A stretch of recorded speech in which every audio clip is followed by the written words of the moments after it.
Break के बाद आपका स्वागत है। बड़ी खबर और बड़ी जानकारी यही है और हर किसी के मन में सवाल यही है कि शाइस्ता और गुड्डू मुस्लिम कहां हैं। पुलिस जगह जगह दबिश दे रही है। आज दोपहर भी जानकारी सामने आई कि पुलिस की एक टीम कौशाम्बी इलाके में पहुंची थी, वहां पर भी छापेमारी की गई। इस प्रकार के इनपुट मिले थे कि शाइस्ता वहां पर हो सकती है, लेकिन फिलहाल 7 घंटे के सर्च ऑपरेशन के दौरान पुलिस को वहां पर कुछ भी नहीं मिला। शाइस्ता वहां पर नहीं थी। और दूसरी तरफ शाइस्ता के मायके वाले भी फरार हैं। उनके घर पर भी हमारी टीम पहुंची थी, वहां पर भी सारा सामान बिखरा हुआ है। तो सवाल ये कि शाइस्ता और गुड्डू मुस्लिम कहां हैं? इसी सवाल का जवाब देने के लिए एसटीएफ के डीआईजी अनंत देव तिवारी जी इस वक्त हमारे साथ जुड़ चुके हैं। अनंत देव जी, बहुत स्वागत है आपका न्यूज 18 पर। सर, मेरा पहला सवाल आपसे यही है कि असद का एनकाउंटर हो गया, अशरफ और अतीक का मर्डर हो गया, लेकिन शाइस्ता और गुड्डू मुस्लिम कहां हैं? ये सवाल अब भी बरकरार है। जी देखिए, 24 फरवरी के शूट आउट के पश्चात, जिसमें कि उमेश पाल की हत्या और दिन दहाड़े हमारे 2 आरक्षियों की हत्या कर दी गई थी, उसके पश्चात से एसटीएफ की सभी टीमें लगातार ये जितने भी अपराधी थे उन सबके गिरफ्तारी के प्रयास में लगी हुई थी। और ठीक है, ये कुछ समय ज़रूर लगा है, 1-1.5 महीने का ज़्यादा समय लग गया, लेकिन ये माफिया के शूटर्स थे। अतीक जैसे दुर्दांत माफिया जो कि 40 वर्षों में फला फूला है, उसके ये शूटर्स थे। उसके ये अंदर से बैठ करके, जेल से बैठ करके, और ये षड्यंत्र इसका रचा गया और हत्या करके उनके हाइड आउट प्रोवाइड कराया गया। जो उसके इंटर स्टेट कॉन्टैक्ट, जो इंटर गैंग कॉन्टैक्ट थे, उन पे हाइड आउट इन सब शूटर्स को दिए गए, जिसके कारण से इसमें थोड़ा समय भी लगा जी। और लेकिन अभी शुरू में प्रयाग पुलिस ने भी 2 अपराधियों को गिरफ्तारी के प्रयास में उनके द्वारा फायर किए जाने पर न्यूट्रलाइज किया गया, और 2 अपराधियों को, ये असद और गुलाम, जो 5-5 लाख रुपए पुरस्कार घोषित अपराधी थे, इनको अभी एसटीएफ द्वारा किया गया। ये करने के पश्चात एक जनता में जो 40 वर्षों से इस माफिया के आतंक से पीड़ित थे, जो लोग एफआईआर कराने की हिम्मत नहीं कर पा रहे थे, वो लोग जब एफआईआर कराने आते हैं तब भी ये जेल से बैठ करके और ये धमकी दे रहा है। आप देखिए, तो इस सब कार्रवाई पर जब आम जनता को एक तरफ विश्वास हो रहा है, लेकिन एक तरफ माफिया अंदर से बैठ करके, फिर अभी ये जो एक ऑडियो आया है उसके माध्यम से वो धमकी दे रहा है कि कैसे ये हिम्मत पड़ रही है, लोग अब सब के सब सामने आ रहे हैं। तो ये माफियासी है, ये माफिया की एक्टिविटी है, ये इसकी दुर्दांतता का परिचय है। ये पुराना ऑडियो है सर, इस पर भी हम आपसे बातचीत करेंगे। लेकिन एक सवाल ये है कि देखिए, शाइस्ता और गुड्डू मुस्लिम के बारे में अभी कोई जानकारी मिल नहीं पाई है। एक इनपुट ये मिला था कि शाइस्ता कौशाम्बी में हो सकती है, और गुड्डू मुस्लिम को लेकर जो आखिरी जानकारी सामने आई थी कि वो कर्नाटक में हो सकता है। तो मेरा आपसे सवाल ये है कि गुड्डू मुस्लिम और शाइस्ता के कितने करीब हैं आप लोग?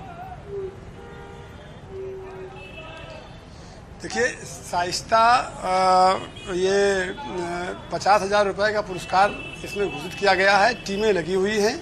कई बार ऐसा होता है कि हमारे बहुत प्रयास निष्फल जाते हैं और वो हम गिरफ्तार नहीं कर पाते हैं, परिणाम अनुकूल नहीं मिल पाता। और कई बार ऐसा होता है कम प्रयास में बड़ी सफलता मिल जाती है।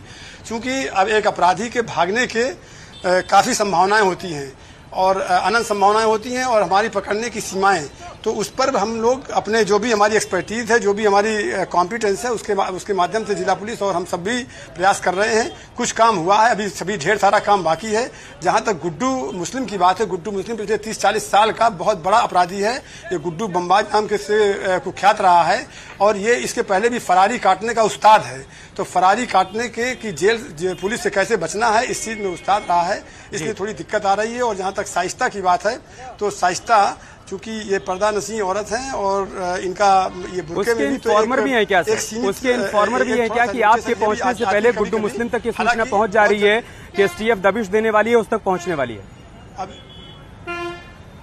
अब ये इन्फॉर्मेशन देना, अब ये सभी जनता ने, जो आप लोगों ने ये वीडियो फुटेज 24 फरवरी के दिखाए हैं, उसके माध्यम से 2 चीजें हुई हैं। नंबर 1 तो ये भाग रहे हैं बहुत ज्यादा। नंबर 2 कि इसी के माध्यम से आम जनता इनके फोटो देख करके हमको सूचनाएं भी दे रही है। तो डबल एजेड वेपन है, तो उससे हमें कुछ फायदा भी मिल रहा है। और हमें उम्मीद है कि जो हमारी टीमें लगी हुई हैं और भी कॉम्पिटेंस के साथ हम लोग लगेंगे, और ये बहुत जल्दी हम इन्हें गिरफ्तार करने में कामयाब होंगे।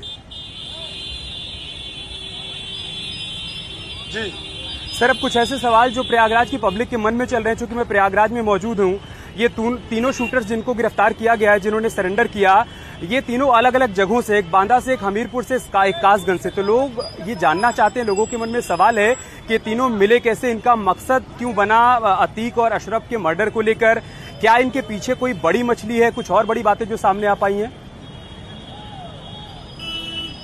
बिल्कुल ठीक है आपका सवाल, आपकी शंका बिल्कुल ठीक है, दुरुस्त है। और देखिए, जो ये घटना होती है, घटना सबसे पहली बात तो ये लाइव मर्डर टाइप का हो गया है। टीवी के सामने वहाँ पे कई आपके रिपोर्टर थे और सबके इन कैमरा ये मर्डर हुआ है, अभिरक्षा में हुआ है।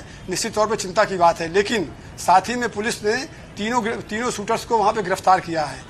जो शस्त्र प्रयुक्त हुए हैं उनको बरामद किया है। उनको गिरफ्तार करके जो प्राथमिक पूछताछ हुई है, उन्होंने झूठ बोला है, सही बोला, अभी इसका सत्यापन बाकी है। चूंकि अभी विवेचना क्लोज नहीं हुई, अभी उनको रिमांड पे लेकर के गहराई से छानबीन करके इन सब पहलुओं पर कि ये तीनों आपस में कैसे मिले थे, इनके पीछे कोई गैंग है कि कोई बड़ा सिंडिकेट है या कोई बड़ा इंटरेस्ट का आदमी है या कोई प्रताड़ित इनसे आदमी है या कोई इनकी रंजिश वाला आदमी है, जो ये दोनों माफिया थे, या इनके शूटर्स के जो ये टर्की में पिस्टल्स जो यूज हुए हैं, ये कहाँ से आए, पंजाब से आए या कहाँ से आए, जो तमाम चिंताएं आपकी चल रही हैं, आपकी और आपके माध्यम से, मीडिया के माध्यम से जनता की, उन सब का जवाब ये जब अभी रिमांड पर आएंगे तो रिमांड पर इनसे गहनता से पूछताछ करके, चूंकि सबसे बड़ी बात है कि जो शूटर्स हैं वो तो हमारे पास गिरफ्तार ही हैं, तो हमें कोई बहुत इसमें मुश्किल नहीं दिखता है, केवल ये थोड़ा धैर्य रखने की बात है। और कल या परसों में रिमांड पे आने के पश्चात इन सभी प्रश्नों का समाधान हो जाएगा। सर जी, आप बता रहे कल या परसों इनको आप रिमांड पर लेंगे, लेकिन लोगों के मन में सवाल था कि जब इनको पेश किया गया उस दौरान इनकी रिमांड क्यों नहीं मांगी गई? क्या आप और तैयारी करना चाहते थे पूछताछ के जरिए रिमांड मांगने से पहले? और दूसरी बात है कि पुलिस की तरफ से कोई ब्रीफिंग भी नहीं हुई, कोई प्रेस कॉन्फ्रेंस भी नहीं हुई। आमतौर पर जब आप किसी घटनाक्रम में किसी अपराधी को पकड़ते हैं तो आप लोग प्रेस कॉन्फ्रेंस करके सारी जानकारी देते हैं, लेकिन इस केस में ऐसा अभी तक नहीं हुआ है।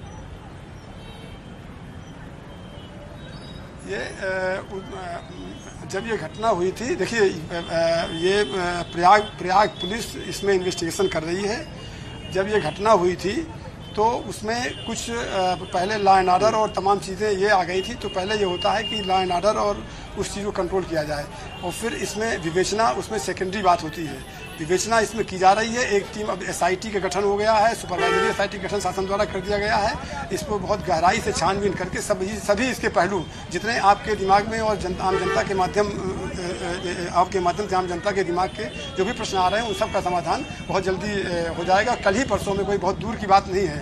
और सबसे बड़ी बात यह है कि तीनों जो घटना कारित करने वाले लोग हमारे पास गिरफ्तार हैं, ये भी एक बड़ी बात है।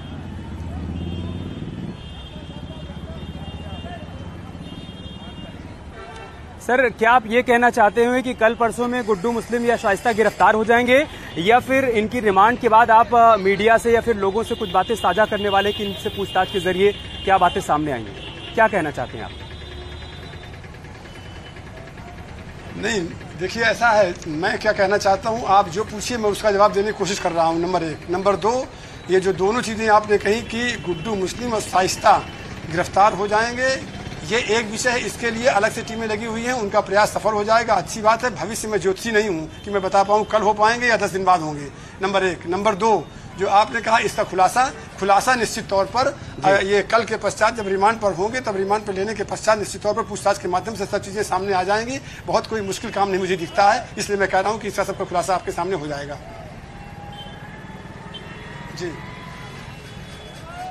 सर, SIT ने भी टेक ओवर ले लिया है केस का, आज से जांच शुरू हो गई है।